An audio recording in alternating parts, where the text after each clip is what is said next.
Okay.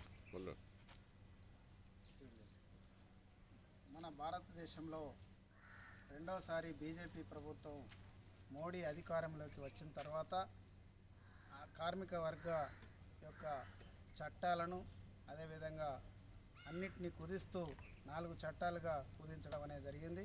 ఇవాళ మోడీ ఏదైతే తీసుకొస్తున్నాడో కార్మిక వ్యతిరేక విధానాలు, ఆ విధానాలను వ్యతిరేకిస్తూ భారతదేశంలో ఉన్నటువంటి కార్మిక సంఘాలన్నీ కూడా నవంబర్ 26 తారీఖు నాడు సమ్మె, ఒకరోజు టోకెన్ సమ్మెను విజయవంతం చేయాలని పిలుపుకోవడం జరిగింది. అదేవిధంగా ఇవాళ భారతదేశంలో ఉన్నటువంటి ప్రభుత్వ రంగ సంస్థలన్నింటినీ కూడా ప్రైవేటు వాళ్లకు దారాదత్తం చేయడానికి కుట్రలు పన్నుతున్నటువంటి మోడీ బీజేపీ ప్రభుత్వానికి భారతదేశంలో ఉన్నటువంటి కార్మిక వర్గం అంతా ఈ సమ్మెలో పాల్గొని మొత్తం మోడీకి ఒక చెంపపెట్టులాగా చూపెట్టవలసిన మన సత్తా ఉంది.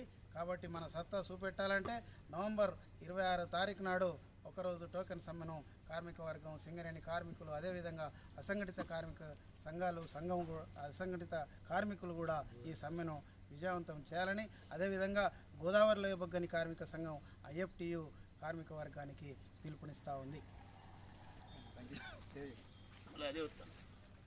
రెడ్డి